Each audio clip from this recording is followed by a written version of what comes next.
A threat of murder, just another Tuesday morning here. One phone call changes absolutely everything. Just when you think it's safe, the rug gets pulled. Tension is spiking, and we haven't even had breakfast. When the anger hits, it hits like a freight train. Meet Steve, who's loving this Mike Wire about as much as a colonoscopy. The documentary crew is digging in like ticks on a stray dog. Steve claims it'll be quick, but his face says torture. He agrees to film, but his soul is already leaving his body. And 5 seconds in, he's already regretting every life choice. Try to stop filming. Too late, buddy, you signed the waiver. We cut to the boys, just vibing before the inevitable chaos. The plan? Get everyone in a room and pray no one bleeds. Riley needs an intervention or an exorcism. Take your pick. Steve's pep talk, you're an adult, which is debatable today. The stakes are high, tensions are higher. Boom, a scream to wake up the neighbors. Stealth mode, Steve catches the boys fully baked at breakfast. Nothing says good morning like getting caught with a joint. He tries to lecture them, but honestly, he's barely awake. Changing the subject to music because reality bites. Spacey synths, the perfect soundtrack for a mental breakdown. Steve tries to connect, but the wall is already up.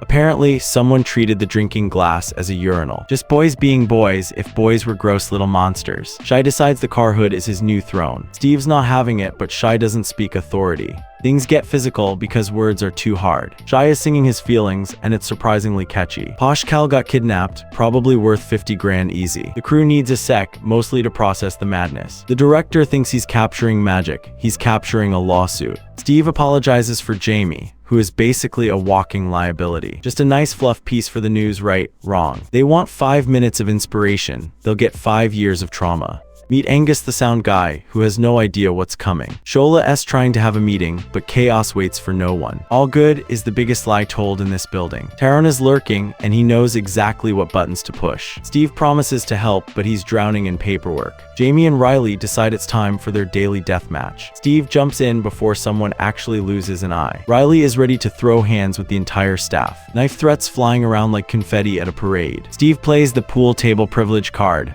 Ruthless. Riley mutters something that would make a sailor blush. He calls Jamie a psycho, which is pot calling kettle black. Steve tries to explain friendship to 2 feral cats. Rolling eyes is better than throwing fists, I guess. One more swing and Riley is out on the street. Stick around on any NXT because this powder keg is lit. Take 2 on the dramatic entrance. Action. Steve sells the last chance narrative like a used car. Is it a school or a prison waiting room? Yes. The director loves it. Steve just wants a drink. Interview time. Riley Cornish hardcore cheeky. He lists his traits like he's filling out a dating profile. Jamie's description involves being irresistible. Humble kid. Riley calls him a twat. Accuracy 100%. Riley's advice to his younger self, trust no one. Any NXT brings the drama, you bring the snacks. Logistics are a nightmare, who sits next to who. Shy's on the phone and the vibe just died. His mom drops the hammer, we can't do this anymore. Shy freezes, his brain literally cannot process the rejection. No more contact, that's a cold way to kill a soul. He tries to argue, but she's already gone. It's over, ruining lives, that's a heavy accusation. Shy begs, what if I need you? The silence is loud. Cut to black, that's pure emotional damage. Back to the interviews. Shy, depressed, angry, bored. Meanwhile, someone has been hogging the toilet for hours. If you're desperate, use the bucket. Welcome to luxury. Fashion, ladies, and styling. Priorities are set. Steve checks in. The clusterfuck meter is at maximum. The film crew is staying all day. Joy to the world. Pills popping, schedules dropping, just another Tuesday. The trust meeting is looming like a dark cloud. Focus on the day, easier said than done, boss. Staff assignments are handed out like misery rations. Taron is back in football, which sounds dangerous. Confidence is key, or maybe it's just illusion. The crew needs power, they're draining the life out of this place. Steve helps out, ever the gracious host of the asylum. Shola introduces herself, focused, dedicated, flexible. They invited a local MP. Because this place needs more clowns. Jamie has a nickname for the MP involving farm animals. The MP wants a tour and a handshake. Good luck, sir. He's here to be thanked for ruining the country. Jamie's advice to his past self, carry a blade. Don't trust the police, sound advice in his world. Don't lend your tapes to Paul, crucial life lesson. Don't do coke at Freya's party, oddly specific. 30 grand a year per kid, taxpayers love that. Are we saving souls or funding a holiday camp for thugs? Subscribe to any NXT, we don't charge 30 grand. Jamie and Steve debate the merits of Tupac. Steve claims Poshkel knows nothing. Shots fired. Jamie realizes Steve is trolling him. respect earned. Steve warns Jamie, stop baiting Riley before you die. Jamie admits he's on his last warning. The end is near. Steve drops truth, you're top of the insult charts. Jamie brushes it off, but the warning sticks. Off to English class, where the real drama happens. Anatomy lesson, this is a work of art. Taking your shirt off in class, bold strategy. Story time, I took Mad Whiz and drove into a station. Nearly killed people but didn't, a success story. Arguing about window glazing, the riveting content you crave. Discussing Chaucer while chaos erupts in the background. Ash and Riley spot something. Holy shit moment incoming. Too much money on display, temptation is real. Someone's gonna break a window or a face. The director is appalled. Animals in a zoo. Tyrone is back and the vibe instantly darkens. The mic catches everything, even the insults. 10 minutes left before someone explodes. And there it is, you slag subtle. The suits arrive, time for the posh tea and biscuits. The MP loves the vibe, he has no clue. Welcome Charlotte and Julian. The executioners have arrived. Julian wants to rush, he's got golf to play later. Steve starts bragging on the staff, but the air is cold. Charlotte drops the bomb, 2 phases become 1. Vacate the site in December, the school is dead. Steve's brain short circuits, vacate the site. They're selling the ground from under them. Wait, closure in 6 months. That's not a plan, that's murder.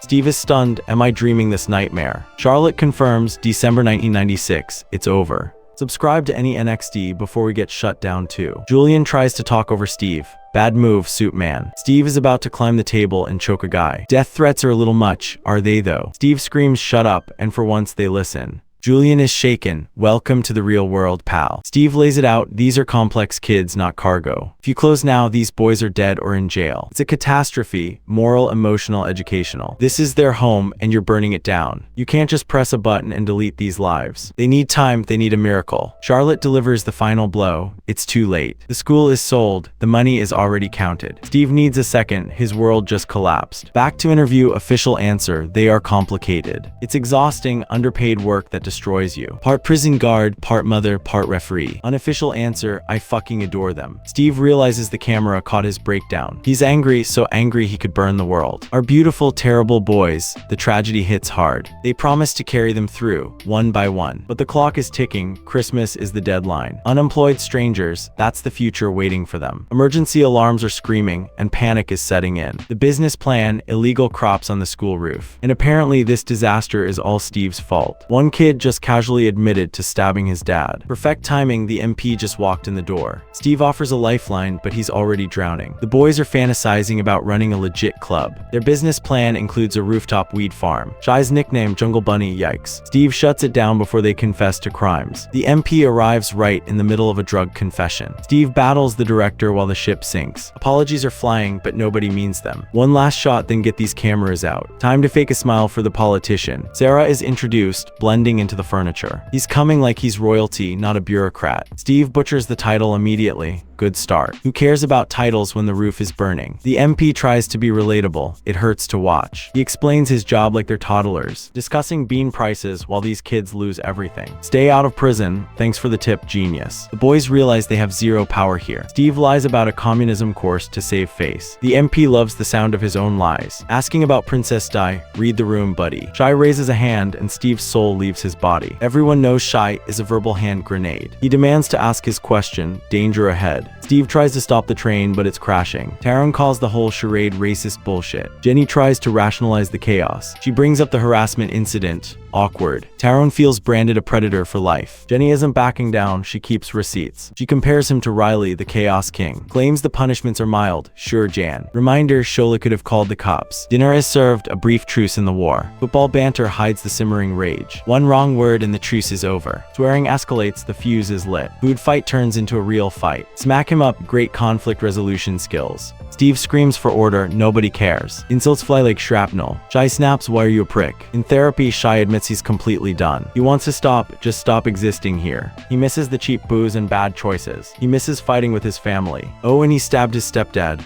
Minor detail. Laughs about the victim's chubby fingers. Dark. The crew raids the bedrooms. Steve's rules gone. Filming private art like it's a zoo. They find something heavy. It belongs to Shy. The plot thickens. The cameraman hesitates. A moral compass. It's impossibly heavy. Body parts. A bag of rocks. Literally just rocks. Thank you. Next scene. Jenny puts on her detective hat. She blames the drum and bass. Classic scapegoat. Progress is stalling. The wheels are off. She asks Shy about his mom. Trigger warning. She asks about the label. Silence. She asks about science. silence, desperation. Shy explodes, "You don't know me." Meanwhile, the boys are bragging about violence. Peer pressure to hit back is real. Steve pulls Shy aside, intervention time. Awkward silence creates a vacuum. Steve jokes about the chair assault. Risky. The joke dies a painful death. Steve pushes, "What is up with you?" He offers to call the mom, the nuclear option. Shy deflects, "I'm sick of Jenny." "Let's talk about you, Steve." The reverse card. Shy attacks, "Are you an alcoholic?" Cut to Steve's interview. Deflection masterclass. 3 words, very, very tired. Question, "What do the boys think of you?" Steve hopes they think he's okay. Sad. They mostly just roast his Irish heritage. He explains their anger like a proud dad. Trying to be philosophical but stumbling. He's searching for meaning in the chaos. Back in class, a kid gets called stupid.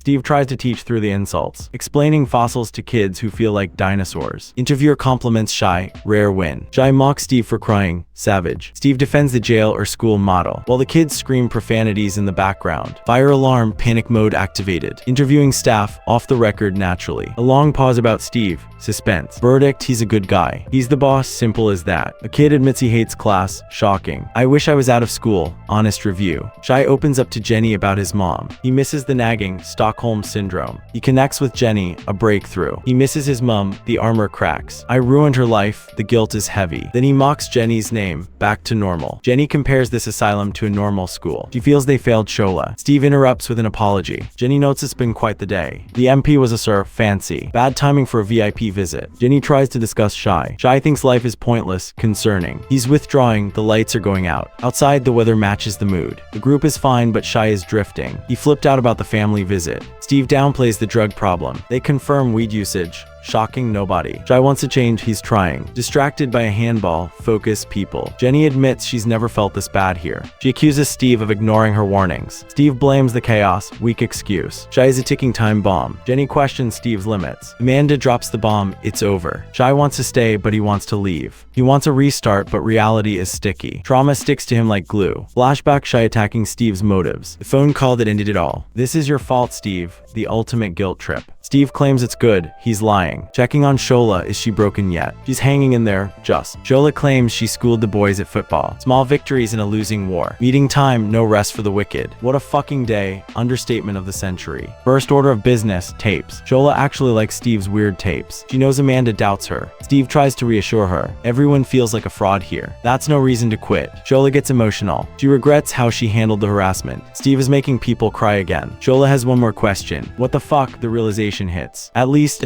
what cliffhanger? They're closing your school, Steven. The ultimate gut punch. Oh shit, Shy is back and he brought chaos. You can't numb this kind of pain, buddy. He's gone, vanished, panic mode initiated. Oh fuck, something just came crashing through the window. A real-life MP visited, but nobody cares anymore. Silence speaks louder than words right now. Planning an overnight stay like it's a slumber party. Time to reset the meds and pray for sanity. Just deal with it, worst advice ever given. The hammer drops, the school is officially closing. Hearing it twice doesn't make it hurt less. Steve laughs, but his eyes are screaming. Just a glass of wine, or the whole vineyard. Accused of taking pills, things are getting messy. They say it's not his fault, he disagrees. The guilt is eating him alive from the inside. A dead girl, okay, this backstory just got dark. He refuses to process the trauma. Classic denial. You can't unpain this deep, Steve. 60 kids and we're failing every single one. Limping along until the inevitable collapse. Any NXT is your home for high-stakes breakdowns. It's almost always worse. That should be the motto. Shy's voice echoes, I'm sick of everyone. Why care? Because it's literally your job, Steve. Oh no, the realization hits like a truck. Calling for help, but it's probably too late. Shy is gone, the nightmare scenario is happening. What are we gonna do? Panic seems appropriate. Arguing about wine while a child is missing. No police, sure, let's wander blindly in the dark. Screaming his name into the void, very effective. Shy fantasizes about a simpler life. Just sitting with Nana, heartbreakingly wholesome. Listening to her chat instead of his own demons. Eating gross biscuits just to feel something real. He wants to pack it all up and run. A Thelma and Louise ending, that involves a cliff. Hallucination time, daddy, the ghosts are here. Why is he muddy? The car crash memory returns. Subscribe to any NXT before reality crashes down. It's fine, narrator voice, it was not fine. Telling his ghost kids to sleep.